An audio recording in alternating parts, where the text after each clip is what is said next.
Mulai. Assalamualaikum warahmatullahi wabarakatuh. Pertama-tama marilah kita panjatkan puji syukur atas kehadiran Allah Subhanahu wa taala yang telah melimpahkan rahmat dan hidayahnya sehingga kita semua dapat berkumpul pada perkuliahan pada malam hari ini dengan keadaan sehat tanpa kekurangan suatu apapun. Yang saya hormati Bapak Dr. Andes Eko Suroso MPD selaku dosen pengampu mata kuliah pragmatik dan teman-teman yang saya cintai dan saya banggakan. Sebelumnya perkenalkan, saya Rohmatul Hanifah dengan NIM akhir 07 sebagai moderator. Lalu ada rekan saya Hauragat Zazarka Ayazi dengan NIM akhir 23 sebagai sekretaris. Dan Refduika Piranti Anindiyas dengan NIM akhir 24 sebagai presenter. Adapun susunan kegiatan diskusi pada hari ini adalah yang pertama pembukaan, yang kedua penyajian materi, yang ketiga sesi tanya jawab, dan yang keempat penutup. Acara yang pertama adalah pembukaan. Mari kita buka kegiatan diskusi pada malam hari ini dengan melafalkan basmalah bersama.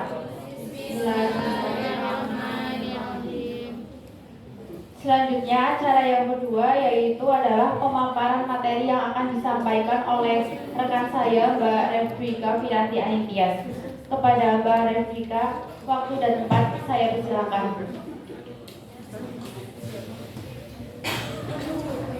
Sebelumnya, Assalamualaikum warahmatullahi wabarakatuh. Terima kasih kepada Mbak Moderator atas waktunya yang sudah diberikan kepada saya. Di sini, saya Refduika Piranti Anindiyas dengan NIM akhir 24 akan menerangkan beberapa pengertian pragmatik. Materi yang pertama yaitu pragmatik.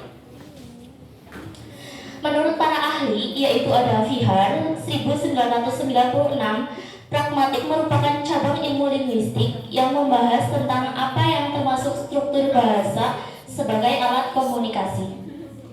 Lalu yang kedua ada Yule 2014, pragmatik adalah suatu ilmu yang mempelajari hubungan antara bahasa dengan pengguna bahasa. Kemudian ada Taligan 2009, pragmatik menelaah ucapan-ucapan khusus dalam situasi-situasi khusus dan memusatkan perhatian kepada aneka ragam cara yang merupakan wadah aneka konteks sosial. Jadi, dari pengertian-pengertian tersebut dapat disimpulkan bahwa pragmatik adalah cabang ilmu bahasa yang mempelajari hubungan antara bahasa dengan pengguna bahasa dalam situasi tuturan, serta mempelajari struktur makna bahasa secara eksternal dan bagaimana satuan kebahasaan itu digunakan di dalam komunikasi. Kemudian ada contoh pragmatik. Ketika memberikan perintah, terutama dalam konteks budaya yang menghargai kesopanan, orang sering menambahkan kata-kata seperti tolong, mohon, atau harap untuk menjadikan perintah tersebut lebih sopan. Misalnya, tolong kirimkan laporan ini segera adalah perintah yang sopan. Kemudian ada deiksis. Kair dan Agustina 2004 menjelaskan deiksis sebagai bentuk penggunaan bahasa yang mengaitkan kata atau frasa dengan situasi komunikasi yang spesifik. Mereka mengatakan bahwa deiksis melibatkan unsur-unsur seperti waktu, tempat, pembicara, dan pendengar yang mempengaruhi makna kata atau frasa dalam suatu kalimat.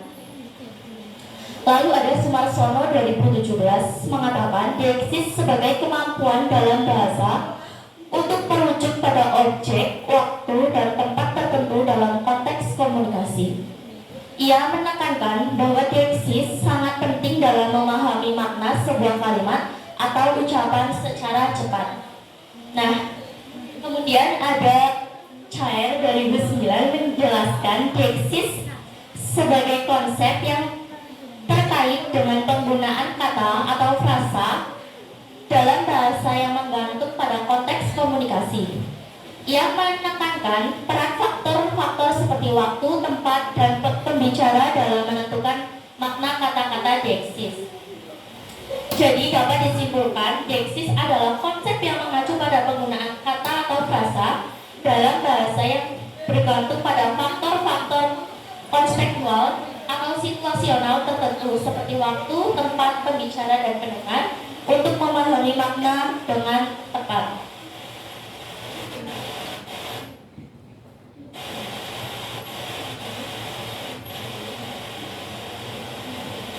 Contoh dari Brexit adalah Brexit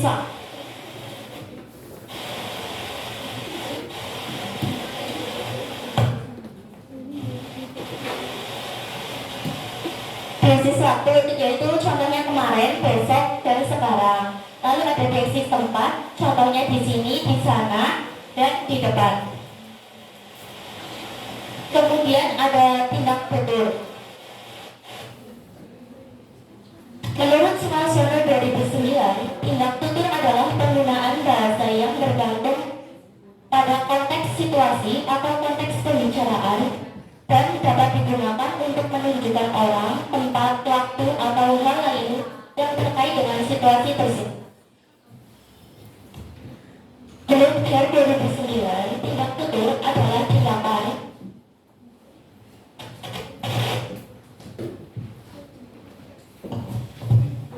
Menurut Care 2009, tindak tutur adalah tindakan yang dilakukan melalui penggunaan bahasa dan dapat berupa tindakan ilokusi, tindakan perlokusi, atau tindakan ekspresi. Menurut Putra Yasa 2014, tindak tutur adalah kegiatan seorang penutur menggunakan bahasa kepada mitra tutur dalam rangka mengkomunikasikan sesuatu. Dapat disimpulkan, tindak tutur yaitu suatu tindakan yang dilakukan melalui penggunaan bahasa dan bergantung pada konteks pembicara. Tindak tutur juga dapat digunakan untuk menunjukkan orang, tempat, waktu, atau hal lain yang terkait dengan situasi tersebut. Contoh dari tindak tutur yang menggambarkan penolakan yaitu, "Maaf, saya tidak setuju dengan pendapat Anda." Lalu ada contoh tindak tutur yang menggambarkan pujian, yaitu, "Kamu terlihat sangat cantik hari ini."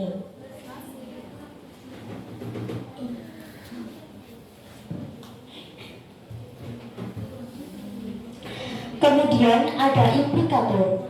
Sutrisno Hadisupeno menjelaskan implikatur sebagai makna tambahan yang muncul dalam komunikasi sebagai akibat dari penambahan kontekstual dan norma-norma sosial.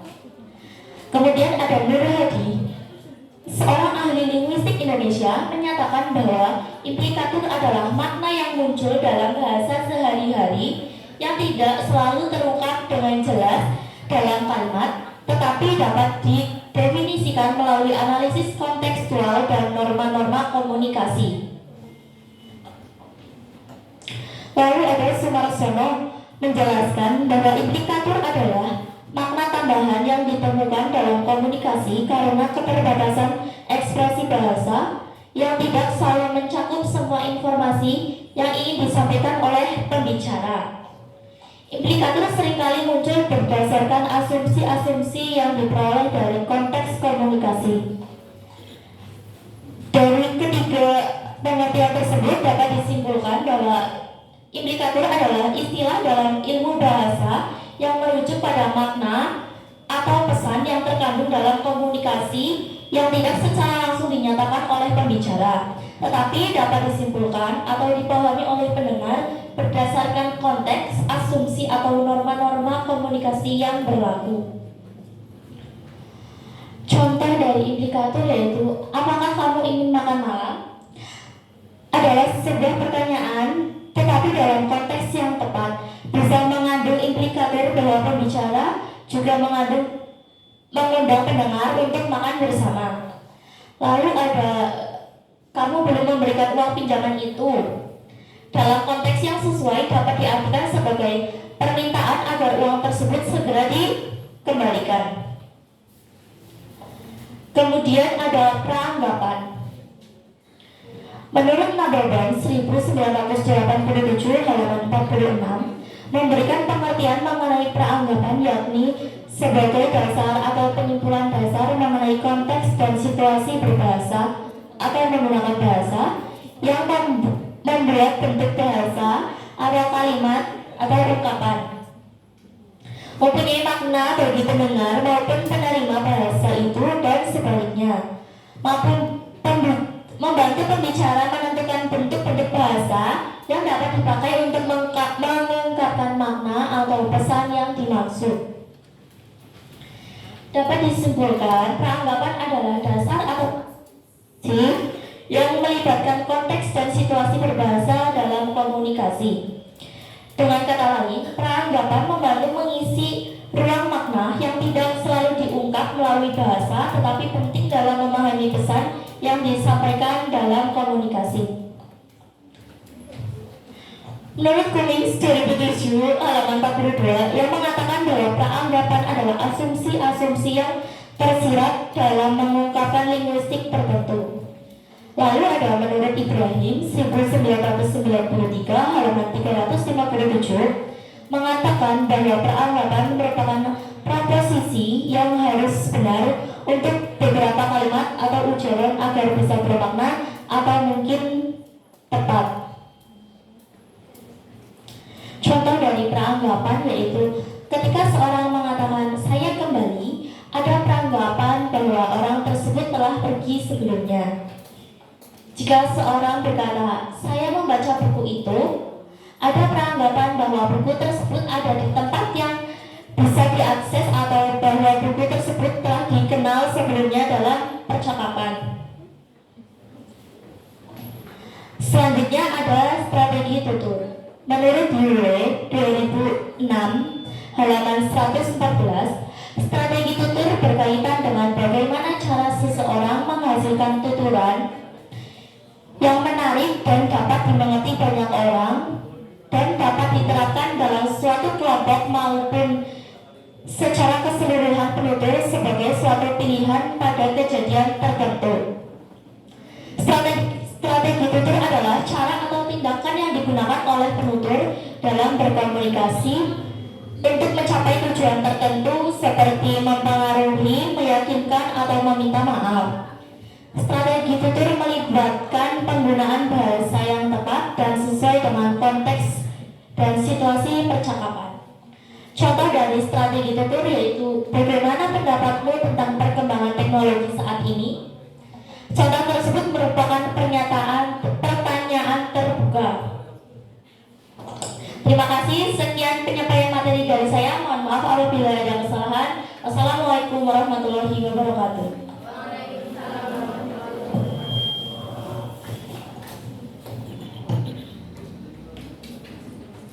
Selanjutnya untuk acara yang ketiga adalah sesi tanya jawab.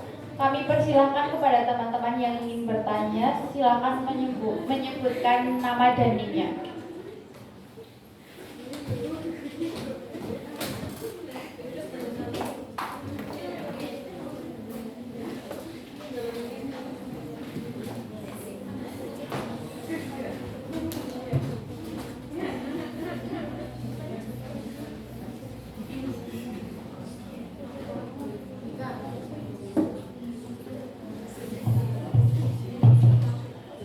Terima kasih atas kesempatannya. Sebelumnya perkenalkan, nama saya Among Trubus Purwandana dengan NIM akhir 26 dari kelas 3A. Izin bertanya, bagaimana seseorang dapat melakukan tindak tutur permintaan dalam komunikasi sehari-hari dan apa contohnya? Terima kasih.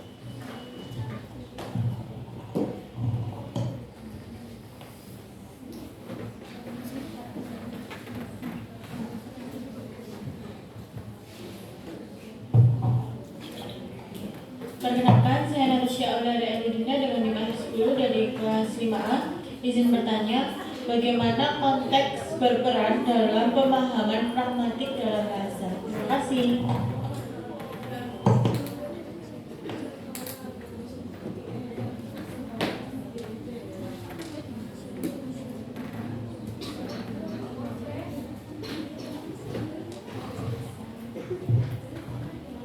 Izin menjawab pertanyaan dari Mas Among, yaitu bagaimana seseorang dapat melakukan tindak tutur permintaan dalam komunikasi sehari-hari dan apa contohnya.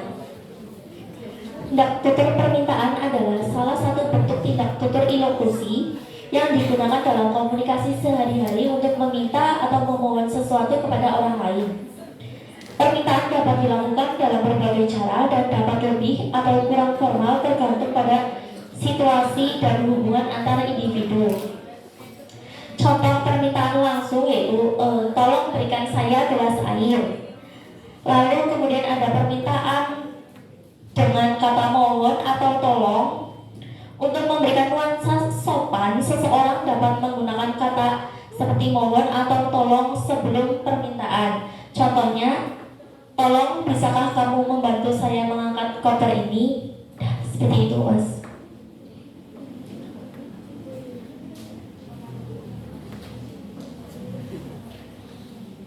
Izin menjawab pertanyaan dari Mbak Natasha.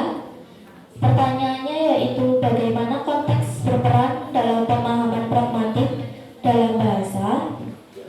Konteks adalah unsur penting dalam pragmatik karena membantu pendengar atau pembaca dalam menafsirkan makna sebenarnya dari suatu ucapan atau pesan.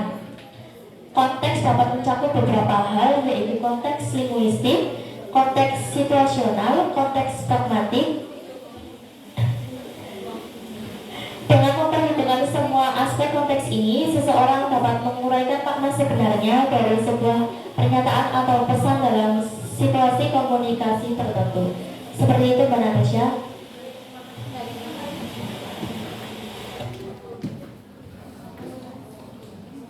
Demikian presentasi dari kelompok kami, kurang lebihnya kami mohon maaf.